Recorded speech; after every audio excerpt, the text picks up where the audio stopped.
I think there's a really big opportunity in this case to change your relationship with the word accountability. And one of the ways that I like to change my relationship around any word or any concept is to write down all the things that I don't like how other people do the thing. So put accountability at the top of the list, and I have a column of things that I just don't like about, the accountability thing.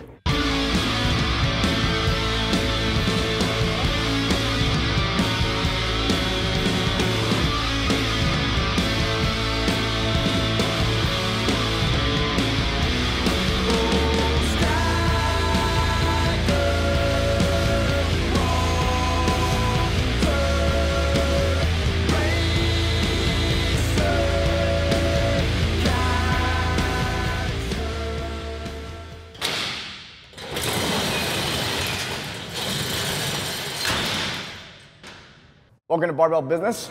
I'm Mike Bledsoe with Doug Larson and Markus Gerszi. And we actually popped into Marcus's old gym, CrossFit Active Performance. So this is the CrossFit gym that you started, you ran, and have now sold. Handed it off to the next best suitor. And handed it off really, really well. Yeah, so pretty damn well. Because you're on your home turf here in Orange County, we're gonna let you pick the topic today. The topic for today, guys, is going to be a little bit about accountability. So this is something that doesn't just apply to you as the owner.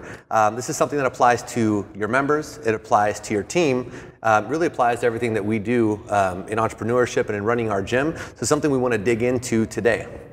Yeah, I think there's a lot of lessons to be learned from how you hold other people accountable, and then you can reflect back on your own experience about how sometimes you don't hold yourself to the same standard that you hold other people. If you have athletes at your gym, like you're telling them to write down all their workouts, you're telling them to log their meals, take photos of their meals to hold themselves accountable, to send those things to their coach, and then you think about how you run your business, and oftentimes you're not doing it nearly at that level.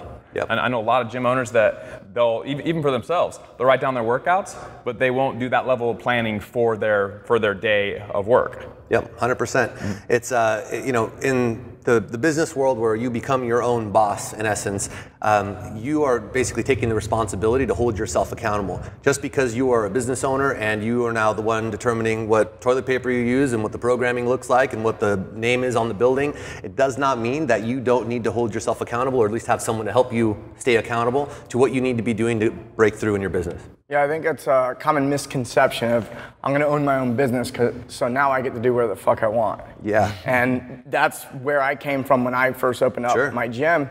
And then it took me a couple years to realize that I have every single one of my members as my boss in a way. I don't have to bend to their will at all times, but I need to be listening to what they're saying, and I'm serving them. A lot of times when somebody's an employee of a business, they're looking at, oh, I gotta do whatever my boss says, and they may not be thinking about the clients all the time. But as the owner of a business, you're always looking to serve your clients as best as possible. Sure, and I think in our industry as gym owners, we're already kind of by default like very much about our clients. I mean, very rarely will I hear a gym owner say like, I'm in this for myself or just my team and screw the clients. That's not really a thing in our industry. It's very much about the clients, and the challenge I tend to see very commonly is the gym owner who pours everything into the clients and, like you said, holds them, you got to hold yourself accountable. You're not going to get the results, and how do you expect to lose the weight if you're not going to be showing up or not going to be stopping to drink 6 diet sodas every day? But then when it comes to their own application as the business owner and doing the things in their business to actually move the needle forward and stop, cycling at the same member level and we can't seem to grow. And I'll put it to you this way: saying that money or time or the guy down the street is the reason why you're not succeeding is complete bullshit.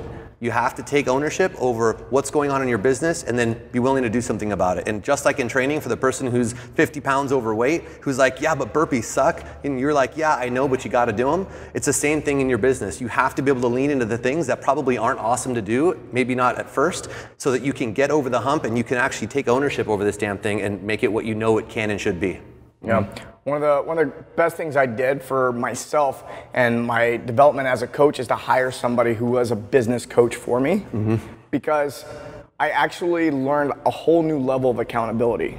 I actually became much more, it really improved my ability to hold employees accountable and then also if I'm working with any athletes, to hold them accountable. Because I had this example of somebody who was way more advanced in the realm of coaching than I was, that taught me a lot of lessons that carried over. Yep. I mean, I remember when I first started working with coaches and mentors, finding myself saying, I knew I should be doing that. Like, I'm already aware that this is what I should be doing, or I had that idea like 2 years ago, but why didn't I do it?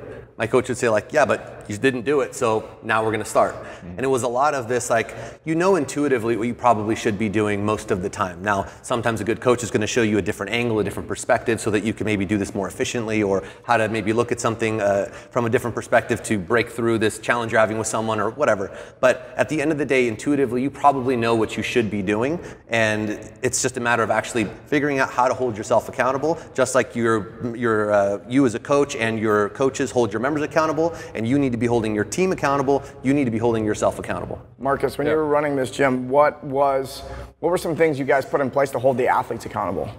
One of the biggest things was, I think, setting the expectations right out of the gate.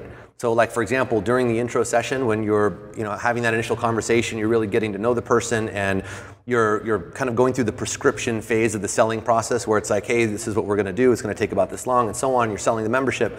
One of the questions I would ask would be like, hey, if we, in case we don't see you for a few days, a big part of this working is you showing up, right? That's step one, is you got to at least get your butt in here, right? And for a lot of people, that's the first big win. It's just show up 4 or 5 days a week.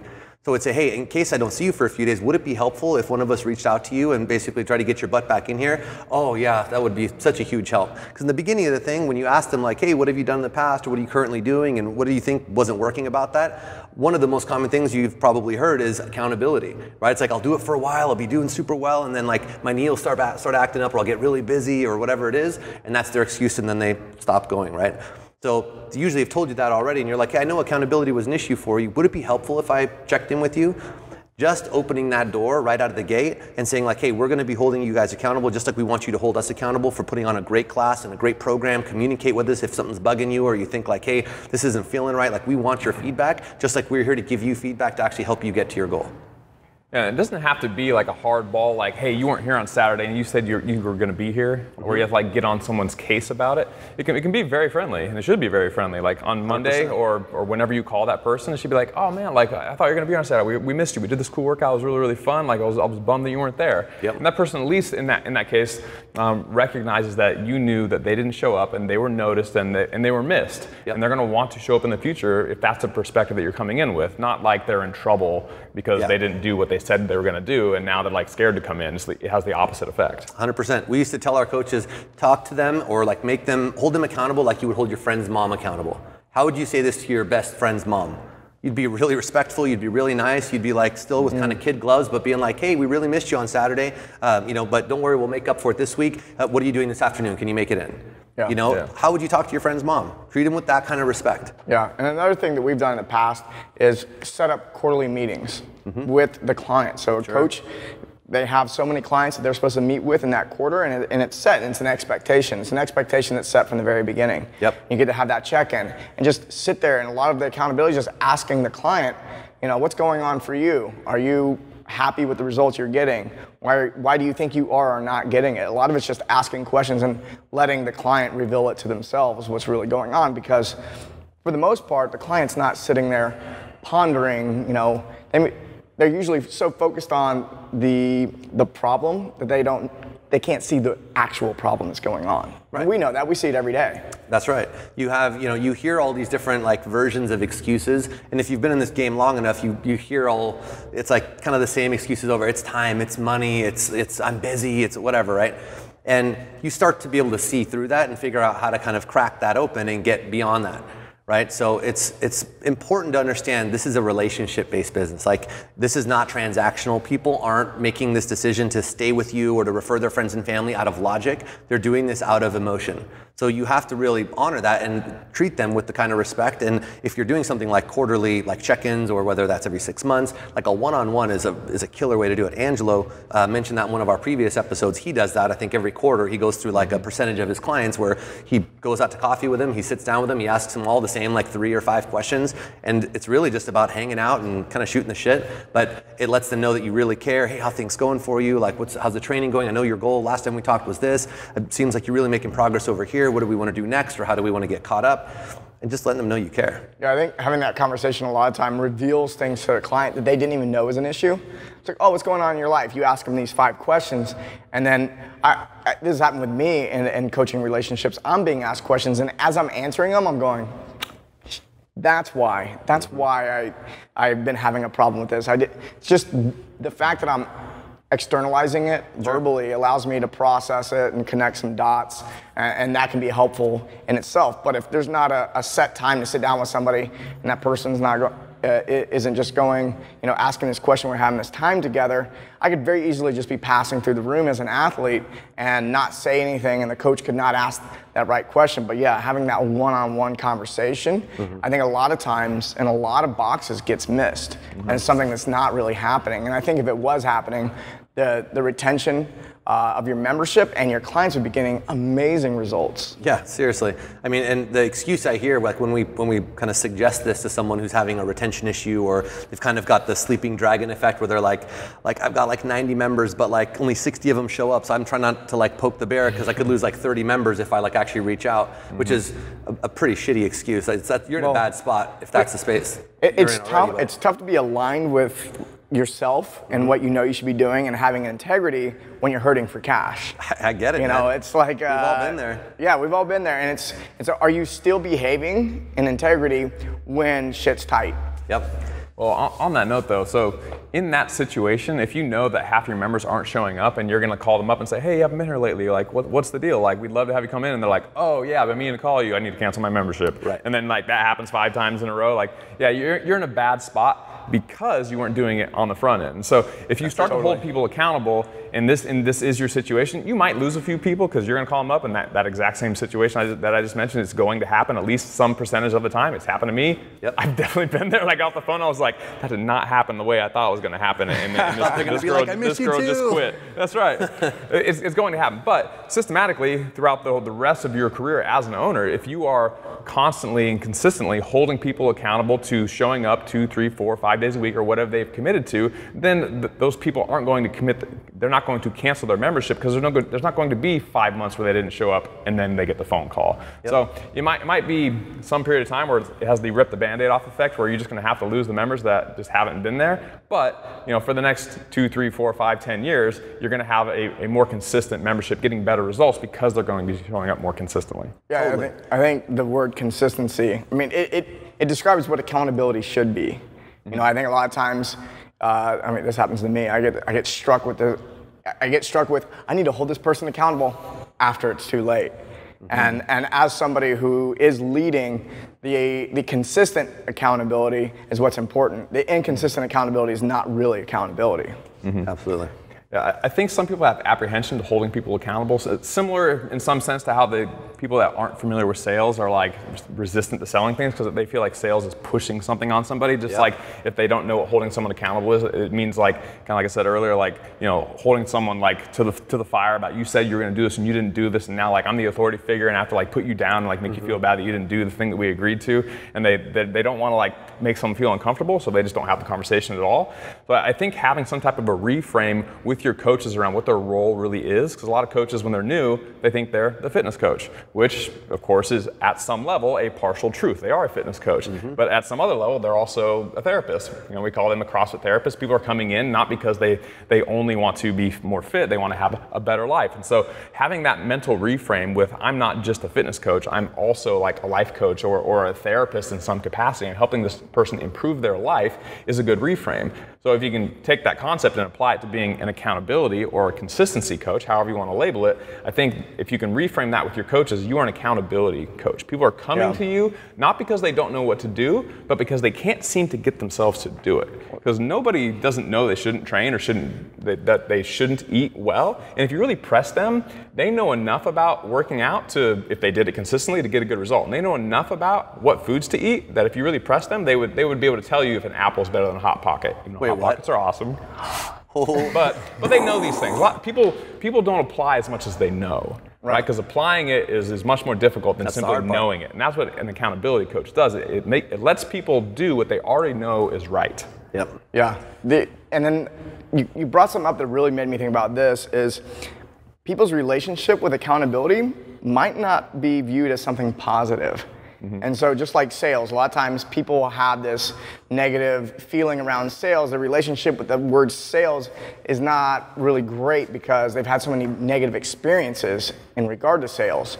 So I think the same thing happens with accountability. It's like, oh, I went to school and the teachers held me accountable and it was a shitty experience for me and I really didn't enjoy it. So the idea of holding someone else accountable, I don't want to be that teacher that I fucking hate, you know? And now I think there's a really big opportunity in this case to change your relationship with the word accountability.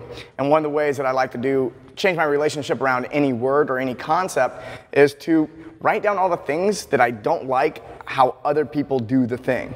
So put accountability at the top of the list, and I have a column of things that I just don't like about, the accountability thing. Right. I write all those things down, and I write down all the things I do like about the accountability thing. And then what I do is I just make a commitment not to do the things that I don't like.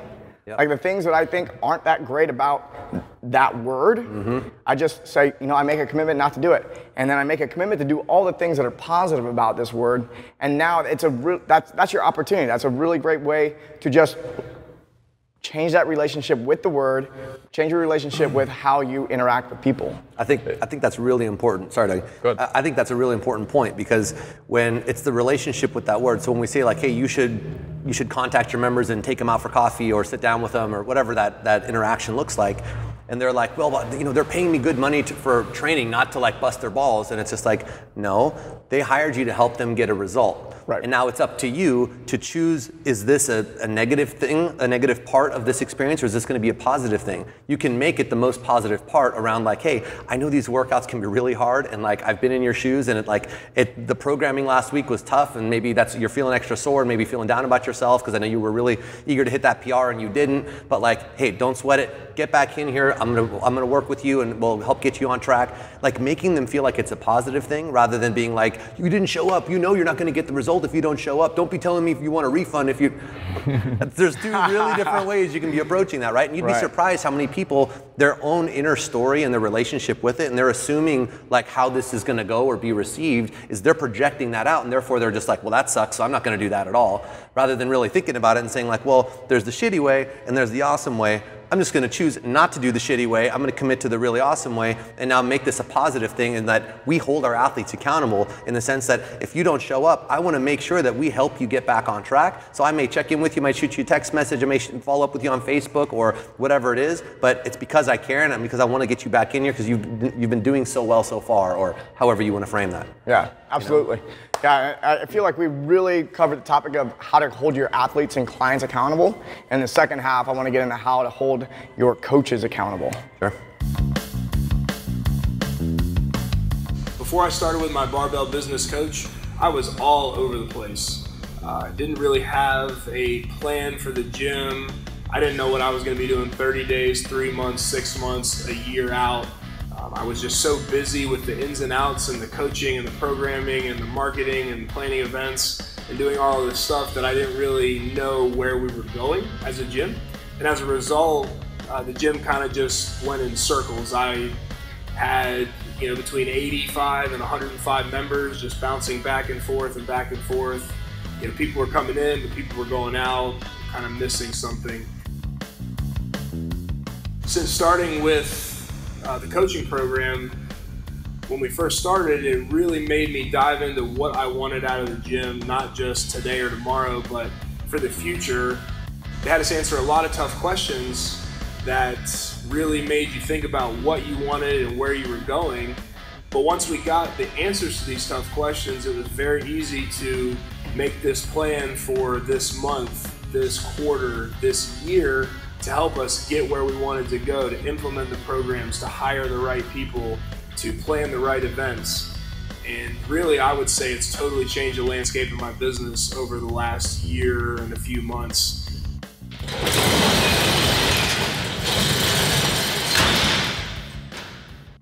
And we're back. So Doug and I have come up here to Orange County to hang out with Markus in his old box, CrossFit Active Performance. And on the first half of the show, we talked about how to hold your clients accountable. And now we're going to go into how to hold your team accountable.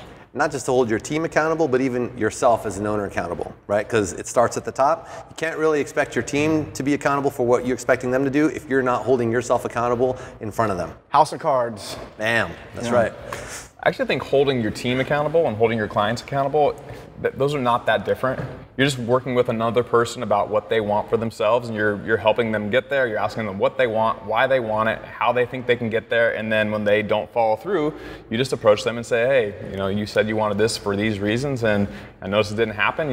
What's the deal? What's going on? You can have a conversation with them. And so it's actually quite similar how you deal with your clients and your coaches. They might have different goals, sure, and the relationship is subtly different, but you're still interacting with another person. Holding yourself accountable, I feel like is a totally different ballgame. Like sure. You can't hold yourself accountable the way you can hold someone else accountable. Having that third party, having the athlete, having you there to hold them accountable is just so much different than trying to force yourself to hold yourself accountable. Yep. Yeah, I think it's an interesting point you bring up is in the accountability process and having that conversation, you're actually finding out what your coaches want. So I think a lot of times we think about accountability of someone who's an employee or working for us, and we're thinking that I need to hold them accountable to the things and the results that I want for them, and that's really not the case. Having that conversation going, what is it that you want as a coach? You're here, you're working here, what do you want? And I think that if you're not having that conversation about what people want, you're really leaving the door open to get surprised. When I don't know how many gym owners, they're shocked when they hear one of their coaches are leaving and they're taking a third of the clients with them and they're going down the street. Yeah. And it wouldn't be a surprise if you talk to them on a weekly or even monthly basis about what is it that you really desire. And you might that seed may have never gotten to that point. There might have been another opportunity that you could have played a part in. I know for us we've had people leave the gym and open up boxes when we were running ours, and they always included us in the process because we were maintaining that relationship with them. And so when it's a surprise, it's because there's a breakdown in the relationship in the first place. So I like that as a first step in accountability is, what do you want to get out of this relationship? What do you want to get out of coaching? What do you want to get out of being as a part of this organization? Yep. I also think a big part of it is reflecting on if you are the accountability coach, whether you're the coach for the athlete or you're the owner for the coaches or the owner for the athletes, what are you doing to make it where they are not following through with what they've said they want to do? Like if that person doesn't feel like you give a shit about them, maybe they do show up, only twice a week, when if they thought you did care about them, then they show up 4 times a week. Like are you contributing to the fact that they are not following through with what you've both agreed to do? It's not just on them, because a lot of people, they will externalize that. They'll be like, oh, that person's just not motivated, or that person just, they're not good enough for some reason that has nothing to do with me. It's not my fault they didn't show up, but it very likely is. It's not only your fault. They are in charge of their own lives in a variety of ways. Ultimately, it is their responsibility, but you can be a contributing factor rather to whether they show up 5 days a week or whether they show up 2 days a week by how you treat that person. So the relationship, the trust built there, and how much they perceive that you care about them is very important in my opinion. Yeah, there's actually something I did with my business coach that happened a couple years ago was me trying to learn how to hold people that are on our team accountable. One of the things was sit down and ask them, in 6 months, what do you want to be able to do in 6 months that you can't do today? Professionally. There's something you want to be able to do professionally and you can't do now. And what is one thing that you could do to get there? And what is one way that I can support you in getting there? So you each have something to do to help that person get to where they want to be. And it's very tangible. It's a yes or no. You can check a box. In 6 months, we check back in. We have it written down. And I go, okay, did you reach your goal? Yes or no? Yes? Awesome. High five. Next goal. Did you reach your goal? No, I didn't reach it. Okay. Well, who dropped the ball? And you sit down and go, well, I actually supported you. We agreed that I was going to bring this to support you, and you dropped the ball on your part, or vice versa. And now you're going, oh, wow, I as a leader, as an owner of this, am actually not supporting my team that well. And I like the idea of having those written out and a reminder to you as the leader of your gym to go, this is how I need to be supporting my team. You get a reminder, John really, he needs me to do this so that he can go get this certification or something like that. Yeah, I think that a good coach, like coach to athlete relationship, is about making it about them, their why, painting a bigger picture, right? They're not buying a gym membership. They're gonna now like finally lose the weight and be a part of something that's fun and enjoy getting in shape. And like, you know how we paint like a much more like personal and like relevant picture to them, like, right, that's good sales and marketing is to make it about them and their why and etc. You as the coach or as the owner have to do the same thing for your team. And it just blows my mind when I hear people who are like, well, I'm trying to get them to do this, and they won't take the trash out, and they won't wipe the damn board down, and like I show up in the morning and the gym is a mess, and yet you are not doing the same thing for them. Like you're saying, really making it about them and casting a bigger vision with them that's their vision that you're a part of together so that you can accomplish this stuff together. And it's, I mean, there's a few things you can kind of ratchet it back to, like you're trading them for membership to like coach for classes. So you basically have like a clock puncher, like someone who's just like, dude, I'm only here for like 2 classes a week, so I'm not really a part of the team. I'm just kind of like showing up and doing my thing, and as long as I have to do is get people through the workout, I'm good, right? That's not what you as a business owner probably want. You want someone who's hanging out and talking to people. You want someone that, you know, you determine like, hey, when you're the closing coach, you're gonna take out the trash, wipe down the board, make sure everything's put away for the morning coach who's showing up at 4:30, you know, and being able to make them a part of that, being able to hold them accountable.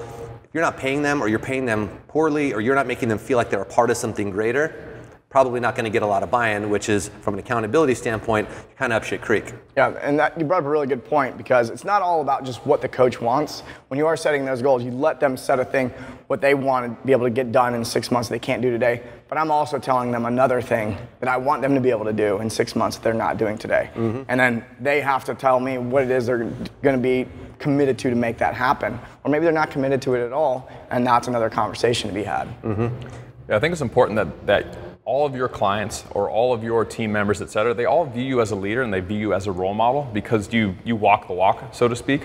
Like you just mentioned, like taking the trash out. Like if they're not there and they come back and you know, 2 weeks later after being on vacation and the trash is just overflowing because you fucking refuse to do it because you would never do that, mm-hmm. then there's a disconnect there somewhere. Yep. So they need to know that you're delegating to them for this one thing just because it needs to get done, but that if it needed to get done and they weren't there, that you would happily go do it because it needed to get done, and that you are that type of person that just gets shit done no matter what, and that just because they're doing it doesn't mean they're a lesser human being, that they are contributing to the team and they are helping out, and what they are doing is very important. If people don't feel valued and appreciated and that they are important, like there's going to be no trust that is possible to be built. Yeah, I know we've talked about the roles of people that are working in your gym. Most people who are working in your gym are coaches, and a lot of times they are focused on coaching the class, and maybe they do have some collateral duties where they're doing things. If they're first one there or last one there, they have those kinds of things. But I would say the number 2 thing they need to be doing besides coaching classes is holding them accountable to what are they doing to contribute to membership. What are they doing to grow the gym? Because a lot of times coaches aren't comfortable with that, or they actually, I think they would be comfortable if they knew what to do. So a lot of times people don't feel comfortable doing a thing unless they have the steps put out in front of them. Mm-hmm. So for me, I want to make sure that my coaches have everything they need to be the best coaches possible, and I also want them to be highly involved in the process of getting new members in the door and then outlining exactly the things they can do to make that happen.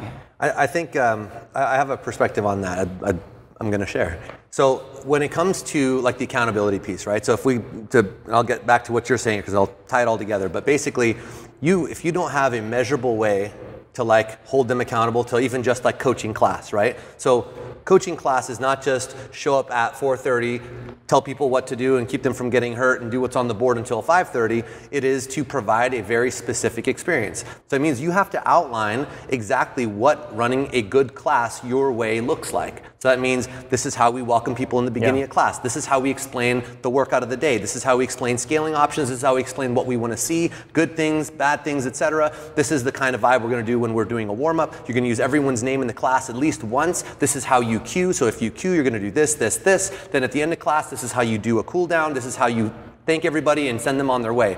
That's a perfect class.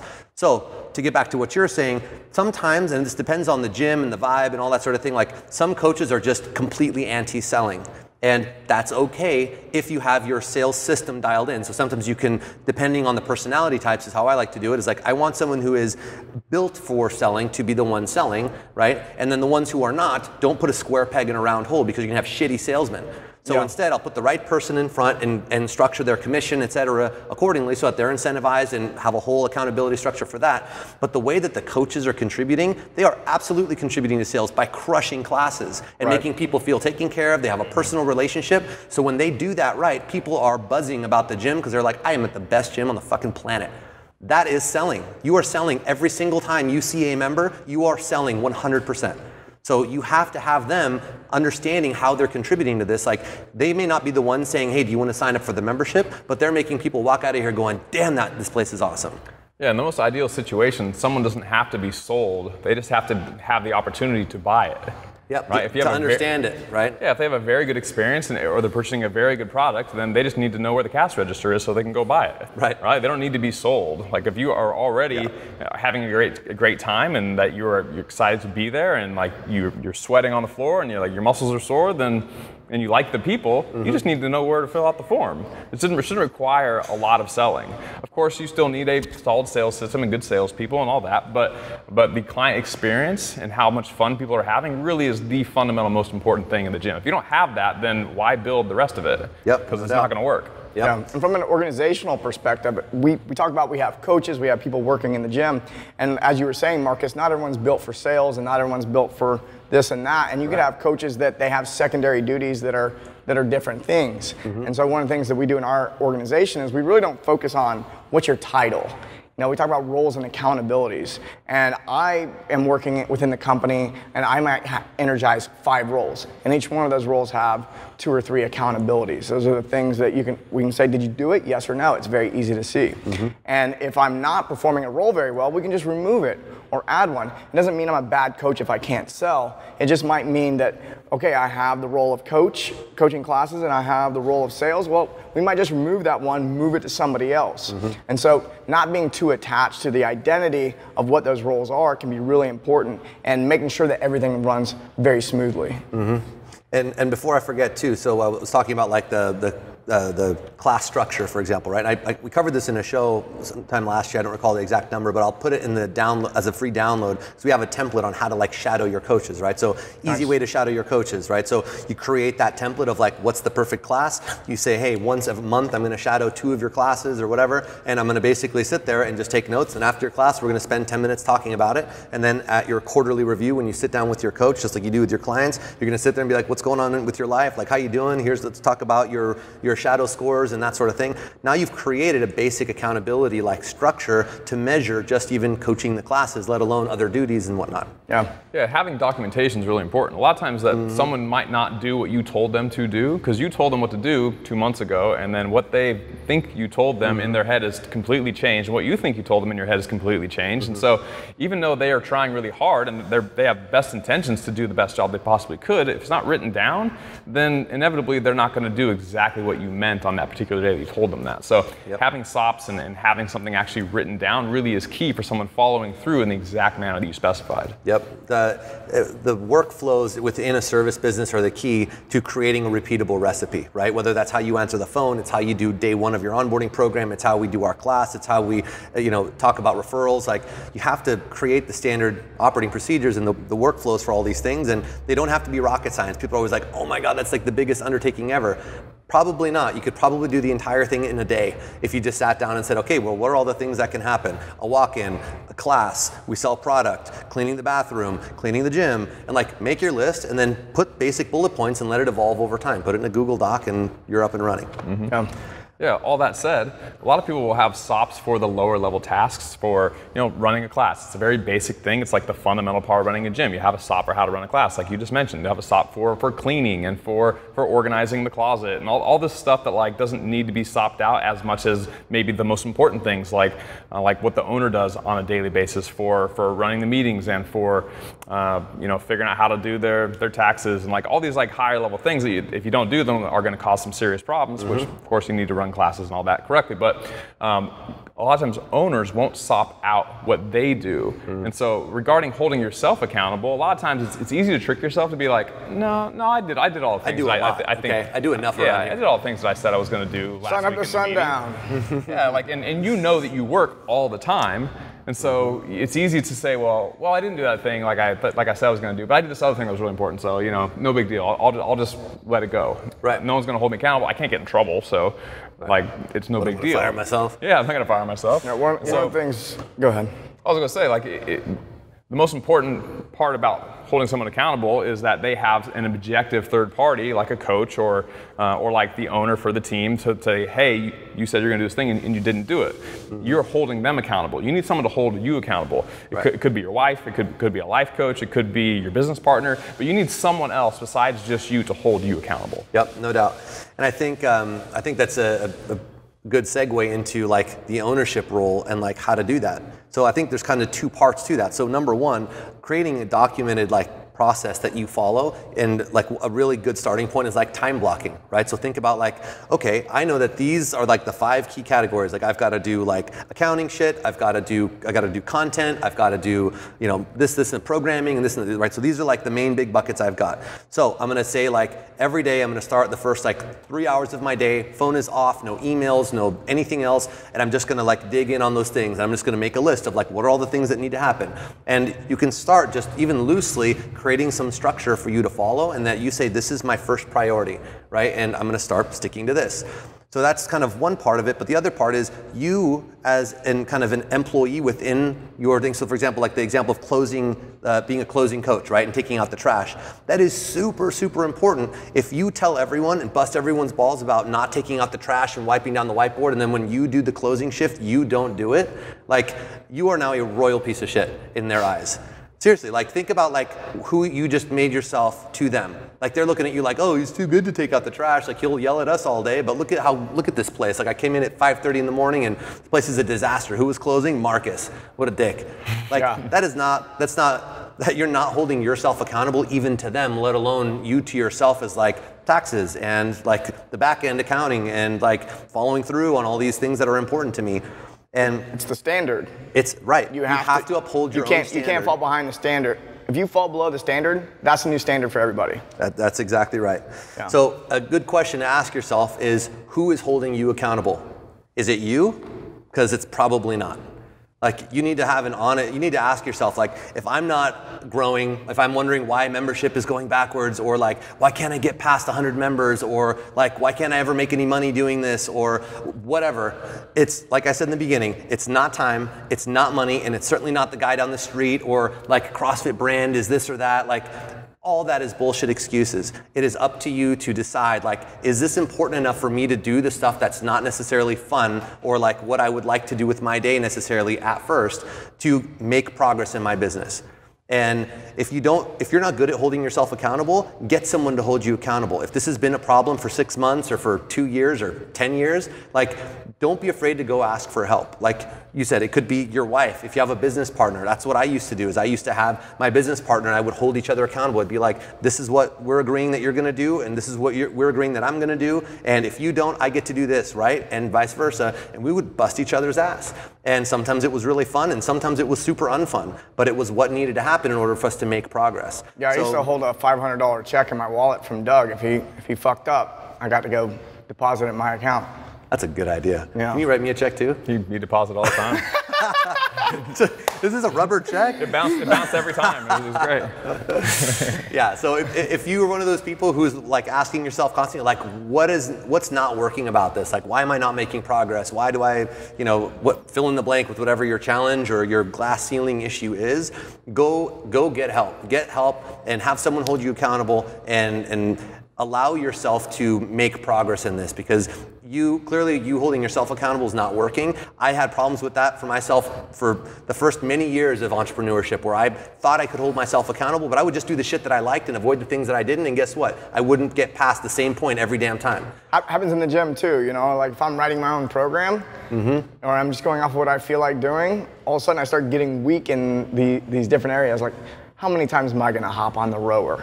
Right. Come on now. And then I have to do a workout with somebody else where the rower's involved. Now I'm fucked. But you have to get uncomfortable. And you have to have somebody that's going to make you uncomfortable regularly. And I think a lot of times the reason they actually don't hire a coach or someone to hold them accountable is because they know it's going to make them uncomfortable. And most people have never had a coach before. Yep. They've never had it. And so the most uncomfortable thing you could do is hire a coach. Yep. And I think that a lot of transformation happens for people, and a lot of people start behaving the moment that they transfer money to the coach. Yep. It's not even anything the coach does in the beginning, because they've just done something they've never done before. And that's the first step. Mm-hmm. And money is energy. And if you're putting an energy, you're directing your energy, you're directing your attention at things all the time. And it's usually at the same stuff. And that's why you're not getting the results, because you're putting my energy in the same thing, getting the same result. Well, let's divert that energy somewhere else. And the moment you make the choice, I'm going to divert my energy and my focus to this other thing. And I'm going to take this money, this energy, and I'm going to let someone else have it for the purpose of holding me accountable. That commitment in itself is going to change who you are. Yep, no doubt. I mean, it's like the person who has trouble selling PT. First thing I ask them, like, do you have a personal trainer? No. Or have you ever had a personal trainer? No. Go hire a personal trainer and watch your sales go up. Because you are now committing to this concept, so now all of a sudden, by default, you're going to start acting differently and be able to portray the value completely differently, because frankly, you're a fucking hypocrite right now. You're trying to sell how important this thing is, but you don't have it, right? And it's kind of the same thing. So if you think coaching is important to your members, and hey, it's like, hey, if you want to lose the weight or like accomplish that training goal, like you want to go from 50 pounds overweight to doing your first CrossFit competition, like you can do that on your own, but it's probably going to take you 2-3 years, and it's going to suck, and you're probably going to hurt yourself along the way because you don't really know how to move a barbell. You have no experience in that. It's the same thing in all the levels up, right? So in business, if you don't have experience doing this and you don't know necessarily what to do, like just like you tell people, like, then get a freaking coach, because I can show you how to do this shit in 6 months, and you can avoid the injuries, and you'll probably have fun doing it, and it'll actually change your life. Plus, I know a little bit more about nutrition and this as well. That'll pull it all together. It's the same idea in business. So get a mentor, get a coach, ask for help, someone to hold you accountable and actually set goals and stick to what it's going to take to get them done, and walk the walk. And you can break past whatever plateaus are in your head, because that's the only place that they actually are. Yeah, I would say one thing that a coach allows people to do a lot of times is actually set goals. Mm-hmm. A lot of times people have these goals, but it's like they have this goal, but they don't even, it's just kind of an arbitrary thing. It's something it'd be nice to have. And for me, I like to write down, like, this is what my life looks like in a year from now in extreme detail. And I think about every night and every morning, what do I need to do next to be moving the ball that way? Right. But having somebody sitting on the outside is going to help you get there way faster. They're going to go, oh, this is what you're not seeing. I've had people look at my stuff and go, oh, well, this is what you want a year from now, but when every Friday you're doing this, like, or every Monday morning you're doing this, like, it's actually not moving you towards that vision at all. Yeah, audit yourself, I think, is the takeaway from this. Like, take an honest look at yourself and be like, okay, I've been wanting to get to 150 members forever, and I'm stuck at 100 and I can't. Write down all the reasons why. And take a long, hard look at that and be like, is that actually what's happening? Or what could I be doing? Like, there is a solution to get past it. So that's, people dumber than you have solved this problem before. So quit making the excuses for it and think harder around, how can I solve the problem, rather than, oh, I'm just going to throw my hands up. Looks like I'll never get to 150 members. Like, look at it and say, like, okay, well, what needs to change? What can I do differently? And then take a look at it, right? Like, so like part of our like audit process when we start working with the gym is to say, okay, well, let's figure out who you are, who you want to serve, what your goals are. Now that we know what that is, let's audit your gym and see what parts of your life cycle don't match that. And usually it's most of it, right? They're like, oh, this is just how we've always done onboarding. Great, but it doesn't work because of your staffing resources, your growth trajectory. None of that shit matches, so that's not a good way to onboard. Like, I know that you like doing 30 sessions with people, but you don't have the time or the bandwidth to do that. So let's figure out a compromise that's going to still accomplish what you want from a training standpoint and accomplish what you need to do from a business standpoint. Yeah, and by the way, there's a lot of value in being a client of your own service. Mm-hmm. Like, if you are listening to this and you are leading people in any capacity, that means that you are a coach in some capacity. And so getting a coach, you're not just working with the coach so they can help you get to your goals, you also should be observing how they're doing it and observing how you're feeling while they're doing it. So that way you can have the perspective of the client and you can see how the coach is treating you as the client. That way you can take what's actually happening and apply it. Even though they're not coaching you on how to coach, you can still observe how they're coaching. That way you can apply the same concepts as a coach. Yep. Does that make sense? Like Yeah, I hired a coach maybe 5 or 6 months ago. I paid him $400 just to have him write me workouts. Like I went in, got an eval. I spent 2 hours with him, and I got a good workout. Great, but that was like 10% of why I was doing it. I wanted to see, like, as I was presenting, my elbow hurts or my, my shoulder hurts or whatever, and these are my goals, like, I wanted to, like, watch him work through the thought process with me, so I could see, oh, that's what he's doing. Okay, I think that, and then if I wasn't sure, I could be there to say, wait, that didn't make sense. Why did you choose to do that over this other thing? Because he knows that what I do and all that. So he was open to me saying, like, I would have done this other thing. Why did you do that? And he was there to like walk me through his process, and now I'm a better coach because he coached me. Not just because I'm not just a better athlete because of the workouts he gave me. Yeah. I mean, we talked about how to hold your clients accountable, how to hold your coaches and your staff accountable, and by the end of this whole show and what we're talking about right now, and my experience in business up to this point is, yeah, I could try to start to okay, I'm going to focus on my clients, and then I'm going to focus on my staff, and then I'll get to hiring a coach. But seeing what I've seen now, yeah, hire your coach first, and it'll make everything else just so much faster and easier. Yep, no doubt. Cool. Well, thank you for joining us. We'll see you next week.